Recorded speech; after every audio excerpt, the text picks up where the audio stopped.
Now that you have your account set up, it's time to start adding your pantry items into Chef Equation. And I am so excited. This is so easy to do. I will say that you will want to decide right now whether you prefer to work in ounces or grams, because it's going to be crucial for all of our future recipe and batter batch calculations. Once you make that decision, you'll be stuck with it for life until we release a feature that converts it automatically. So choose now, ounces or grams. You can base it on your most recent recipes or your most common recipes. And I would love to show you my thought process on how I entered my materials into my pantry. Ready? Let's go. When you log into Chef Equation, you're going to come immediately to your list of orders. We know that's your primary focus each week. Unfortunately, if you're joining for the first time, this page is going to be blank. But I don't want you to feel at all concerned about that. It's time for us to build your library. We're going to begin by going to our pantry. We'll start our process by entering our ingredients and our supplies into our pantry. And I've taken the liberty of preloading some items for you. These are the most common items used in cake decorating and cookie decorating. Of course, if you're a specialty provider, many of your items may not be here, but I wanted to give people an opportunity to get started, to get into it, to start playing with the app without necessarily having to invest a ton of time in inputting the library of ingredients. So I've taken basic ingredients as well as things like boards and boxes, and I've input the current retail prices for those items here in our Central Arkansas area. It's going to vary by region, by country, by type of item. So you're going to have to take a look at this. Take a look at this list and edit the pricing and the batch quantity and all of the other things essentially. But if you wanted to just play around, I have the beginnings of a library for you. Let me walk through what to do on this page. Within your pantry, we have ingredients and materials. Ingredients are any item that is going to go into a recipe. So butter, eggs, baking soda, anything that you measure out for a recipe will go into your ingredients. Now, if you're a chocolate maker or even a strawberry dipper, maybe your recipe is chocolate and other inclusions that go into your bonbons or confections. Or maybe your recipe is a certain size strawberry dipped in chocolate. Maybe only 2 parts to your recipe, but that would be a recipe. So I want you to think about things that you would combine together in order to create recipes. Most of us, that's going to be cake batter, icings, cookie dough, pie crust, but anything that is part of an ingredient will be, or part of your recipe will be an ingredient. And anything that is a supply, meaning you use it for an order, so it needs to be costed out on your quote sheet, but it's not part of a recipe, would be considered a supply. Examples would be boards, boxes, bags, glitter, things that you top or sprinkle on top of it. It might be things like maybe rhinestone ribbon or satin ribbons. Those are considered a material or a supply. Yes, we use it on the cake, but it's not mixed up in a bowl or as a batter as part of a recipe. Does that make sense? If you have any questions, don't hesitate to reach out to me. I'm always here. If you have questions about whether something would be an ingredient or a material, reach out to me. I'm happy to answer that. And once we have this understanding of ingredient or material, we need to talk about unit of measure. Right now, this page is set up for our ingredients to be listed in ounces. And I did that because all of our recipes will be a scalable recipe. And to be scalable, it has to be a weighted measurement. I chose ounces simply because here in the States, that's what we use primarily, but it's really just a placeholder. If you work in grams, I want you to think of this as grams. And at some point, we may even set it up so you can toggle back and forth, but no matter what you choose, you have to choose it once and stick with it. So you can't do some recipes in ounces and some recipes in grams. At least not right now. We don't have that app feature update yet, or some other app integrated into it that automatically converts. So choose one, ounces or grams, and stick with it. But note that right here in the unit of measures, it's going to say ounces.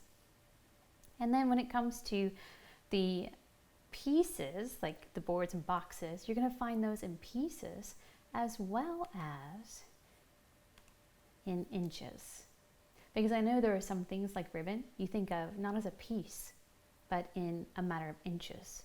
But keep in mind too, if you work in meters and you use metric system, you can use metric system in place of inches. You just have to choose and stick with it. Whatever your unit of measurement is, use it and stick with it. All right, going back to this. Let's say you're in an area that you're getting ready to make some cookie dough and you have butter, and the butter is already available in this pantry list, but the pricing's off, the unit quantity's off. How do you fix that? We're first going to search our library by clicking on the 3 little bar hamburger right here. This little guy is our search console. And I can start by typing in butter. And you'll see the first 3 items with butter in the name pop up. So we've got our butter salted sweet cream, we've got buttermilk, we've got peanut butter. I'm going to come right here to the butter salted sweet cream. So basically that's salted butter, sweet cream, salted butter. And I buy it in large quantities. So I buy a case of 576 ounces at one time. You know, we do big things here. And for me, that item cost is $136. Well, I put in my item cost right off of my receipt, and I figure out how many ounces are in the case that I bought, okay? And from there, it calculates the unit cost for me, 24 cents per ounce. And I'll need that later in my cost of goods. So right now, I can see that my unit cost is 24 cents an ounce. Now let's break this down. Let's say I am buying 16 ounces of butter. I can double click that blank, type in 16, and then I can click the total item cost. And let's say we've got a fancy butter and it's, $6.32 or something like that.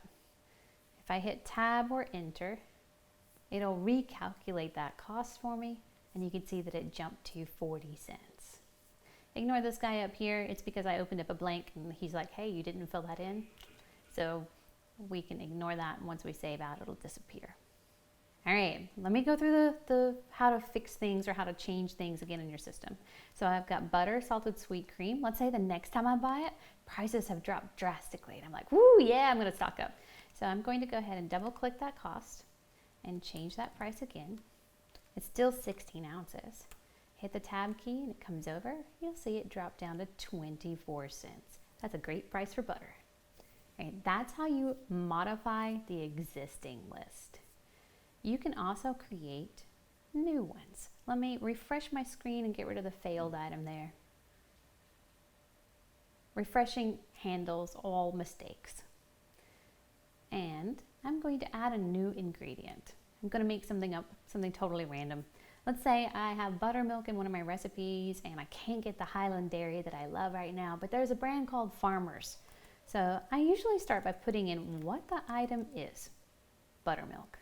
That way all of my buttermilks are together. That way if Highland comes back, I can look at buttermilk and be like, oh yeah, I forgot, Highland's a little bit lower. I wonder if it's back in stock now. But I could put buttermilk and then the brand name, Farmers. And then I can calculate how much is inside that buttermilk. And let me pull up the other buttermilk so you can see how this all compares. And the buttermilk that I'm working with right now is massive at 813 ounces. Maybe I'm not doing the giant massive ones. Maybe it's more like, 96 ounces. And our item cost is $2.49. Something like that. And click tab, it updates, and it's 3 cents an ounce for use in my recipes.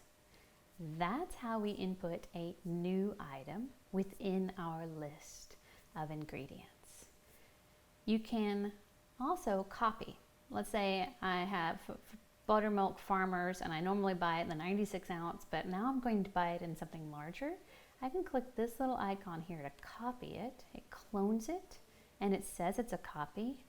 And then maybe I could say I've got a slightly larger size and maybe it's 120 ounces and maybe my price is $3.56 for this slightly larger container. And then it tells me what my new price is. Still ends up being 3 cents. Not bad. So you can create copies or clones of other items. You can also change its name. So we can say Buttermilk Farmers larger container. Boom, done. We're going to do the same thing for materials. So I'm going to refresh my screen so I can get rid of the changes that are kind of pending there. You can see all of my boards here, all of my boards, greaseproof boards, my quarter sheet boards. Now let's say I need to add something new. Let's say I need to add a board and it's greaseproof because I love that quality.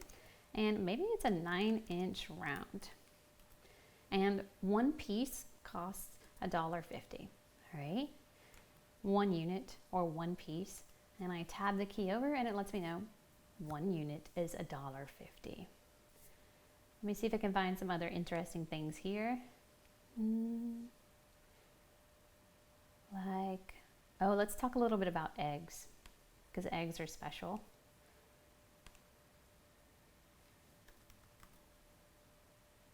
So we have grade A large eggs, but you might have egg whites, right? So you can put in individual ingredients that are just the egg whites. So I can start a new ingredient. I can add a new ingredient and call it eggs and then just say white. Or I can even go grade A large whites. Or I can move it over here and say egg whites, grade A large. And that'll help me differentiate. And the item cost is still $32.84, but those egg whites are about an ounce each. So we're going to call that, my brain's not going to do that math for me, 90 ounces for my case. And so it takes double the egg whites to create a whole egg, because an egg is 2 ounces. So it takes double that. So you can see your cost change to double that as well. All right, that's how you input your ingredients and your materials. You'll take time and create your library of ingredients for recipes that you plan on using in the very near future. Keep it relevant. Don't feel like you have to put in every single ingredient, although you could. I mean, some of you are super organized. You might have all of this in a book or an Excel document and you can just type it all in. That's cool too. But you're going to put in the item name, and then you're going to put the cost. Then you're going to look at the total weight of the item in the batch that you bought. And once you put in those 3 items, it's going to calculate the cost per ounce for you, or cost per unit. If you're using grams, you can just ignore ounces for now and just know that it's cost per unit. And that's it. That's how easy it is to put your pantry ingredients and materials and supplies into the Chef Equation Pantry. And you can see by putting in your items, how much they cost in bulk purchase and how much they weigh, you get a cost per ounce. That's going to auto-populate into your recipes as well as into your quote sheets, which is so cool. I can't wait to delve into the rest of Chef Equation with you, but for now, we're going to leave it at that. We're going to move forward into calculating the living wage that you should probably be collecting from your orders and quotes to cover all of your personal needs. I'll see you in the next lesson.